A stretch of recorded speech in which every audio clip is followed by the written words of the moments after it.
হ্যাঁ, এখন আমি দেখাবো কিভাবে ওয়াইফাই হ্যাক করে পাসওয়ার্ড নেওয়া যায়। সো আপনাকে ওয়াইফাই হ্যাক করার পাসওয়ার্ড নিতে হলে আপনাকে একটা অ্যাপস লাগবে, তা হলো WPS কানেক্টেড। সো এটা দ্বারা এটা হয়। প্রথমে আপনার ওয়াইফাই চালু রাখতে হবে, যে দেখেন ওয়াইফাই চালু রাখছি অ্যান্ড এটাতে আমি একটা ওয়াইফাই আওতায় আছি।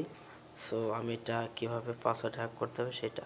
সো আমি ওয়াইফাই কানেক্টেডে গেলাম অ্যান্ড এখানে কোনো ওয়াইফাই রাডারে নাই। সো আমি এখানে স্ক্যান দিলাম, এই দেখেন এই জায়গায়।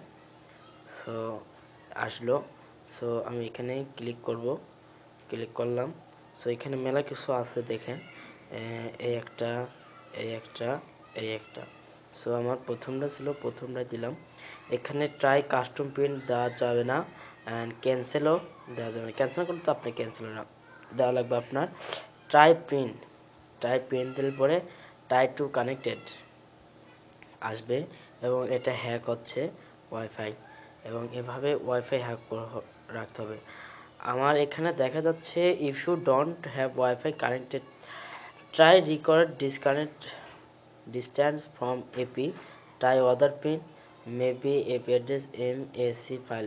সো যে ওয়াইফাই আওতে আছে সেটার ডাইরেক্ট কানেকশন দেওয়া নাই, অতএব এটা অন্য সেটের ওয়াইফাই আওতে আছে।